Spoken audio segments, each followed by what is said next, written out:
بسم اللہ الرحمن الرحیم۔ قربانی صاحب نصاب پہ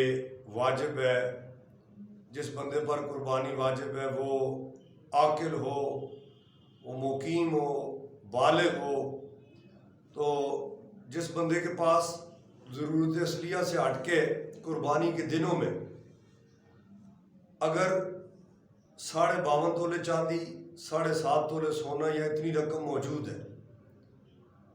اس بندے پر قربانی واجب ہے۔ عام طور پر گھر میں اگر 5 لوگوں پر قربانی واجب ہے تو اس میں یہ سمجھا جاتا ہے کہ گھر کے سربراہ نے قربانی کر لی تو سب کی طرف سے شاید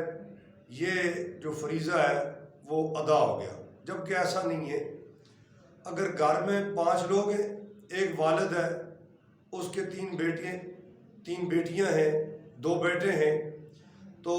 اس کی بیٹیوں پہ بھی قربانی اگر واجب ہے، صاحب نصاب ہے، بیٹوں پہ بھی واجب ہے، تو یہ سمجھا جائے کہ گھر کے سربراہ نے قربانی کی تو سب کی طرف سے قربانی ہو گئی، ایسا نہیں، بلکہ جتنے بھی گھر کے افراد ہیں،